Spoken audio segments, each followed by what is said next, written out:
Hello everyone, কেমন আছো তোমরা সবাই? আশা করি সবাই ভালো আছো, সুস্থ আছো আর যে যা গ্রোথের জন্য কাজ করছো। আমি হলাম সুমনা, যে তোমাদের জন্য tarot card reading, spiritual mantras, law of assumption, law of attraction এবং স্পেল রিলেটেড এবং name numerology, phone number numerology টপিকে ভিডিও আনি। যদি তুমি এই চ্যানেলে এই ভিডিওটাতে ফার্স্ট এসছো, তো চ্যানেলটা সাবস্ক্রাইব করতে একদমই ভুলবে না।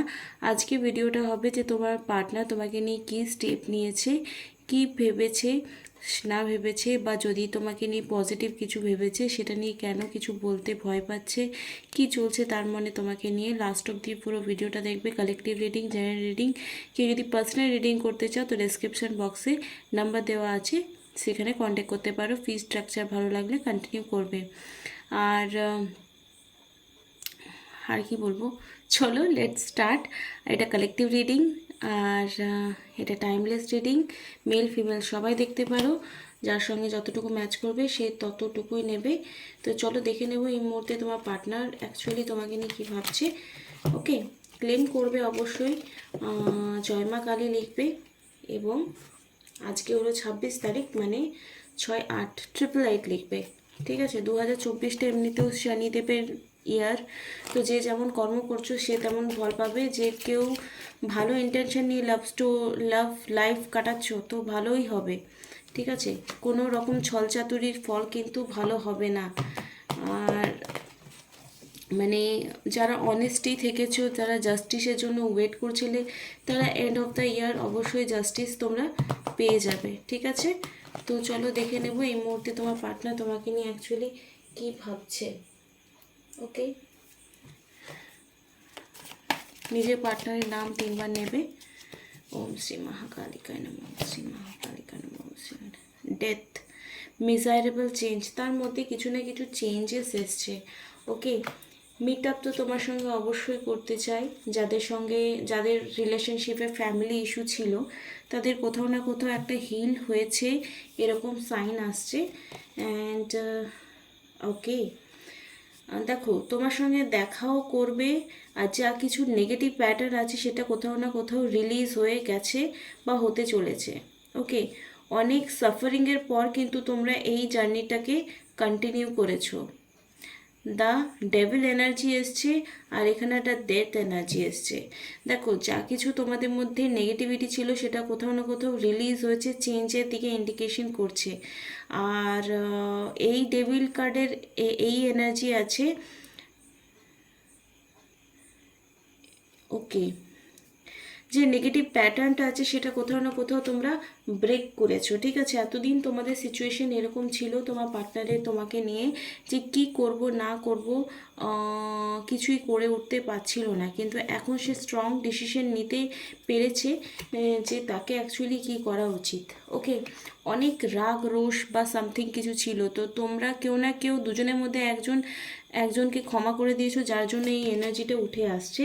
যে লং টাইম ধরে যে সেপারেশনটা তোমাদের মধ্যে চলেছে সেটা কোথাও না কোথাও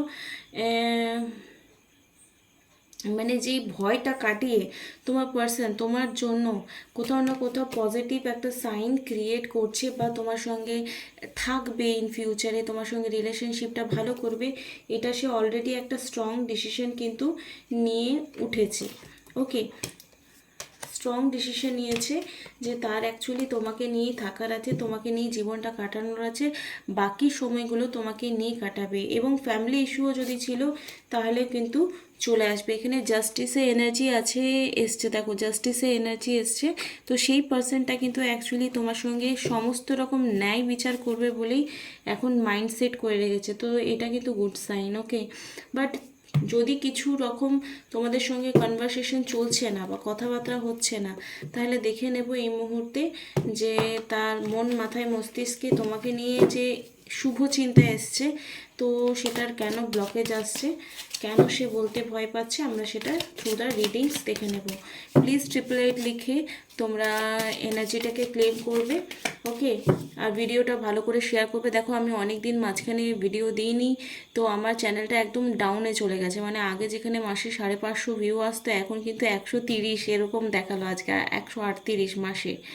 মানে 150 না। তো আমি রিকোয়েস্ট করব তো তোমরা একটু লাইভটাকে শেয়ার করো।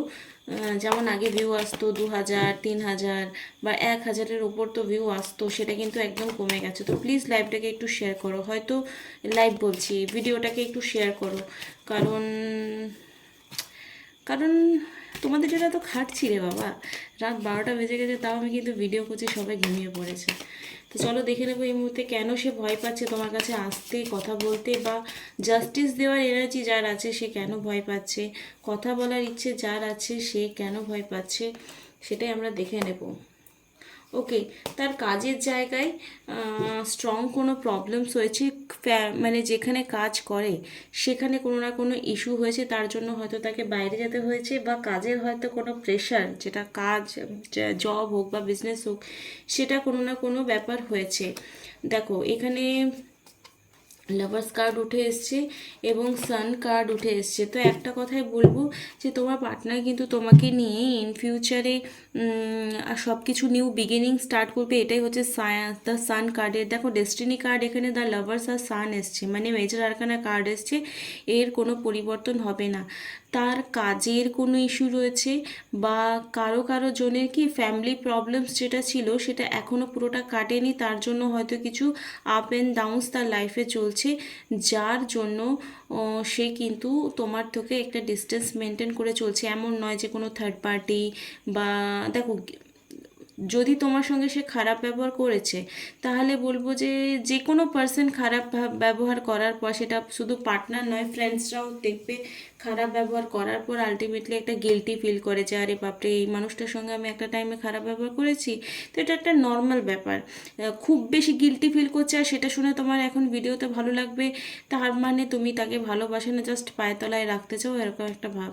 তো যারা এরকম ফিল রাখছো যে না চলো আমি তো অলরেডি বলার আগেই বা চাওয়ার আগে ক্ষমা করে দিচ্ছি, তাদের জন্য এই এনার্জিটা ক্লেম করবে, তাদের সঙ্গে ম্যাচ করবে। কারণ কাইন্ড না হলে ম্যানিফেস্টেশন হয় না, কাইন্ড না হলে মানে তুমি যদি পেয়েও যাও, সেই মানুষটা কিন্তু যখন বুঝে যাবে যে তুমি তাকে পায়ের তলায় রাখতে চাও, সেই কিন্তু তোমায় ছেড়ে চলে যাবে। ঠিক আছে, কাইন্ড হওয়া খুব দরকার।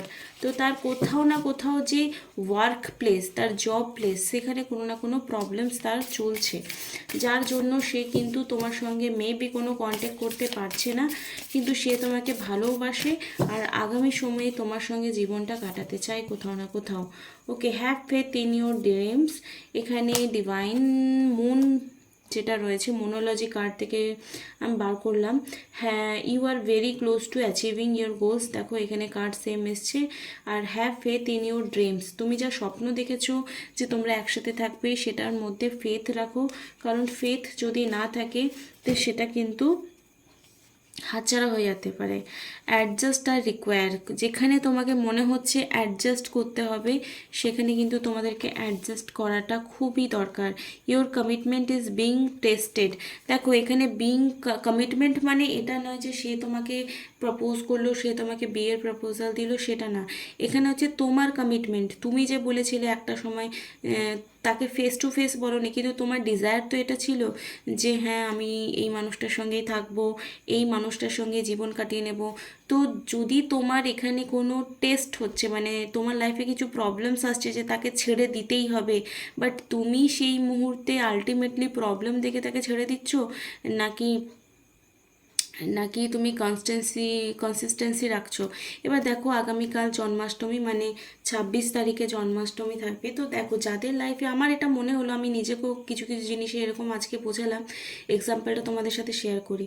দেখো ভগবান শ্রীকৃষ্ণ ভগবান নারায়ণের স্বরূপ, কিন্তু সে যখন কংসকে বধ করবে, মানে আমার ভাই আজকে দেখছিল, তো আমার এটা স্টোরিটার একটা সারাংশ আমার মাইন্ডে প্লে করলো, তাই আমি তোমাদের সাথে ভাবলাম আগামীকাল জন্মাষ্টমী তো একটু শেয়ার করে নিই। তো দেখো যাদের লাইফে এই মুহূর্তে প্রবলেমস চলছে, তো এই your commitment is being tested, তোমার তোমার ফেথটাকে এখন ইউনিভার্স টেস্ট করছে, তোমার ভগবান টেস্ট করছে যে তুমি কতটা অনেস্ট আছো, তাহলে দেবো। তো মানে আমরা যেমন মাধ্যমিকের এক্সাম দিয়েছি, উচ্চ মাধ্যমিকে দিয়েছি, বা যে কোনো একটা উঁচু ক্লাসে ওঠার জন্য বা একটা চাকরি পরীক্ষার জন্য টেস্ট দিই, তো তুমি কতটা যোগ্য, তোমার ডিজায়ার যাতে ভগবান হুম্বি তুম্বি করে ঠিক পার করে দেবে, বা যে কোনোভাবেই তোমার কাছে সেটা এনে দেবে সেই পার্সনটাকে, সেটার জন্য তুমি কতটা ডিজার্ভ করো বা কতটা পরিশ্রমী, কতটা ডেডিকেশন, কতটা কমিটমেন্ট রাখো।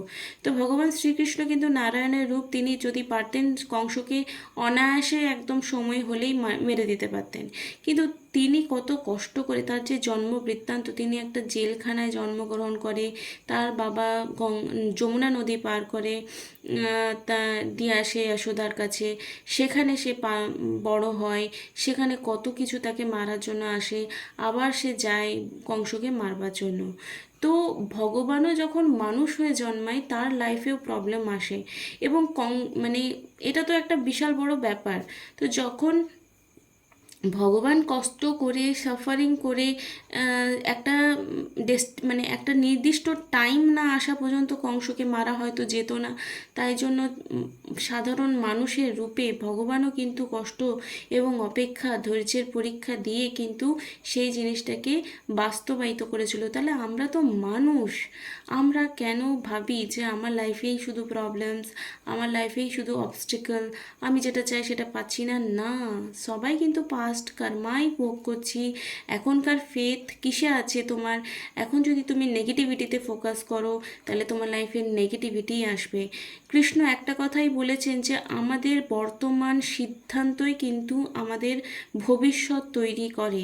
তো কেউ যদি লাইফে প্রবলেম আসছে বলে শুধু তুমি ছেড়ে দিলে, ধরো তোমাকে কেউ ছাড়ার আগে তুমি তাকে ছেড়ে দিলে, এরকম অনেক হয়, তাহলে তুমি তোমার ভবিষ্যৎকে দোষ দেবে না, কারণ তোমার বর্তমানের সিদ্ধান্তই একমাত্র তোমার ভবিষ্যৎটা ক্রিয়েট করে। এটা আমার কোনো কথা নয়, এটা ভগবান শ্রীকৃষ্ণের কথা। আমি তোমাদেরকে বললাম আজকে সিরিয়ালটা দেখছিলাম, এ পার্সোনাল ইস্যু রিচ রেজলিউশন, যেটা একটু আগে বললাম যে কোনো পার্সোনাল ইস্যু যদি তোমার হচ্ছে যে আমার প্রবলেম, আমার প্রবলেম, তো তোমাকে সেই পরের ধাপটাতে এগিয়ে নিয়ে যাওয়ার জন্যই কিন্তু অ্যাকচুয়ালি তোমার লাইফে প্রবলেমস আসছে। Your hard work is paying of. তুমি যা কিছু আজকে দেখো এখানে জাস্টিসের যে কার্ড এসেছিল, যে তোমার পার্সনও কিন্তু অ্যাকচুয়ালি তোমার প্রতি জাস্টিস করবে বলেই একদম সিদ্ধান্ত নিয়ে ফেলেছে, কিন্তু তার কাজের জায়গায় কোনো না কোনো প্রবলেম, ওয়ার্ক লোড হোক বা যাই হোক, তো তুমি যদি তার অ্যাকচুয়াল লাইফ পার্টনার হও, তোমার কিন্তু তাকে আন্ডারস্ট্যান্ড করাটা রেসপন্সিবিলিটি হয়ে দাঁড়ায়। তো বাচপানা করে আজকে যেমন লাইভ করলাম, অনেকে কোশ্চেন করছিল যে ফিরবে কি না, কথা হবে কি না, আনব্লক করবে কি না। তো তোমাদের যদি এইটুকু ফেথই নেই যে না, ও কল করবেই, ও আমাকে মিস করছে, ও আমাকে ভালোবাসে, সে মুখের উপর বলে গেলেও তোমার অ্যাফার্মেশন এটা থাকবে যে না, সে আমাকে ভালোবাসে, কেমন না হয় আমি দেখে নেব। কেমন তোমার পরিশ্রম, এই যে তুমি একটা ডেডিকেশন নিয়ে একটা পার্সনকে তপস্যা করার মতো চাইছো, আর সেই মানুষটা আসবে না, হ্যাঁ আজ বুঝতে পারছে না, 10 দিন পরে কিন্তু বুঝতে পারবে। এবারে অনেকে বললে টাইমে কেন হলো না? ভাই টাইম তো ভগবানের জন্য, ভগবানও টাইমের জন্য ওয়েট করেছিল। নারায়ণ অনায়াসে সময় এলে চক্র ঘুরিয়ে বেঁধে দিতে পারতো কংসকে, কিন্তু সে কিন্তু একজন সাধারণ মানুষ হয়ে জন্ম নিয়ে কষ্ট করে মানুষ হয়ে সে কিন্তু একটা টাইমে এসে তারপরে কিন্তু কংসকে মারে। তো আমাদেরকে ওই স্পেসিফিক টাইমের জন্য সবাইকেই ওয়েট করতে হয়, রাইট? তো আই উইশ তোমাদের এই গাইডেন্সটা ভালো লাগলো, আর একদম হাল ছেড়ো না, তোমার সঙ্গে জাস্টিস হবেই। তুমি যে হার্ড ওয়ার্ক করেছো সেটার পে অফ পাবে, সেটা কার্ডের থ্রুই কিন্তু বুঝতে পারলে। Thank you so much. কেউ যদি পার্সোনাল রিডিং নিতে চাও, ডেসক্রিপশন বক্সে যে নাম্বার আছে সেখানে ফটাফট যোগাযোগ করো। Thank you so much, love you all, bye, tata.